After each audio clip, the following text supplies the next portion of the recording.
Hello, and welcome to the Kitty Cat Lane. My name is Lane, and today I'm going to be chatting about and critiquing how I went about updating the design of one of my characters.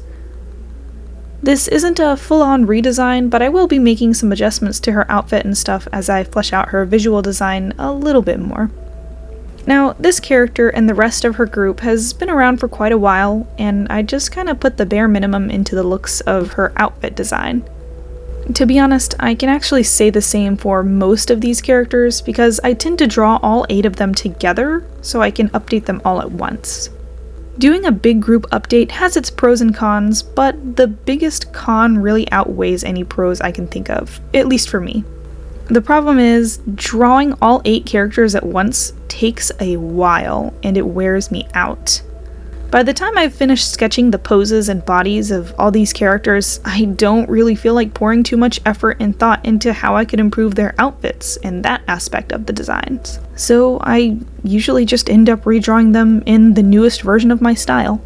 I do usually make some alterations that I think improves the designs, and it feels good having the characters look more up to date.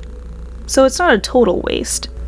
But I've finally decided to split them up and draw them individually one at a time, so I can focus on each character's design a little bit more. I did want to keep the outfits of these characters relatively simple, but some of them need a little more personality poured into the mix. You know, to keep it interesting.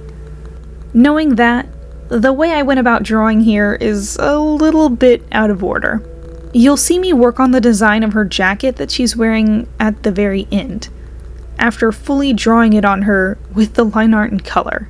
My explanation for that is that when I started drawing this, I was just not having a good art day and I didn't have much time to draw, so I had to break up my time working on this art and recording across 3 different sessions, each on a different night. For me, it can be hard to get into the groove of drawing things when I know that I have a very limited amount of time to make something and to make it good. But I got to doodle some ideas in my sketchbook in the day, so between working on the real thing, I was able to plan some things out a bit. That's when I decided to have her be wearing her swimsuit underneath her pants instead of just wearing a crop top. Since in my head, when the main character meets up with this character, they'll be heading towards the pool, and she'll be on her way to swim some laps, so just shows a little bit of her personality and interest in her outfit without having to actually say, oh, by the way, she likes to swim. But don't worry, she has a change of clothes for when she's done swimming, so she's not wearing her wet swimsuit around all day. But it was at this point in the drawing that I started to get tired, and I just wanted to finish the art.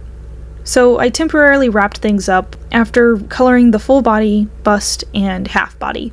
I convinced myself not to worry about the jacket's design and that I would do it separately later. But when I came back to look at the art the next day, I knew something was missing. And that something was the jacket. This cast of characters are all college students going to the same school together. And when I was planning on drawing this gal, I still hadn't decided what the name of the school was going to be.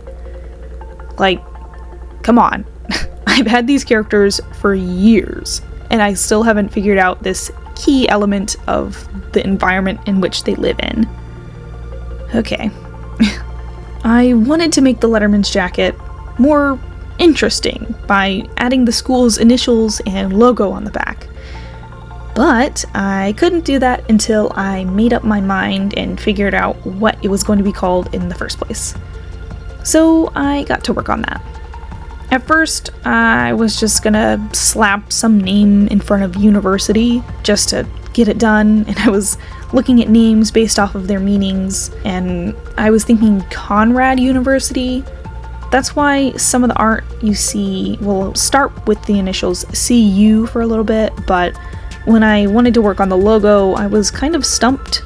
So I started over with the naming process and decided I'd figure out what the main focus of the school logo was going to be.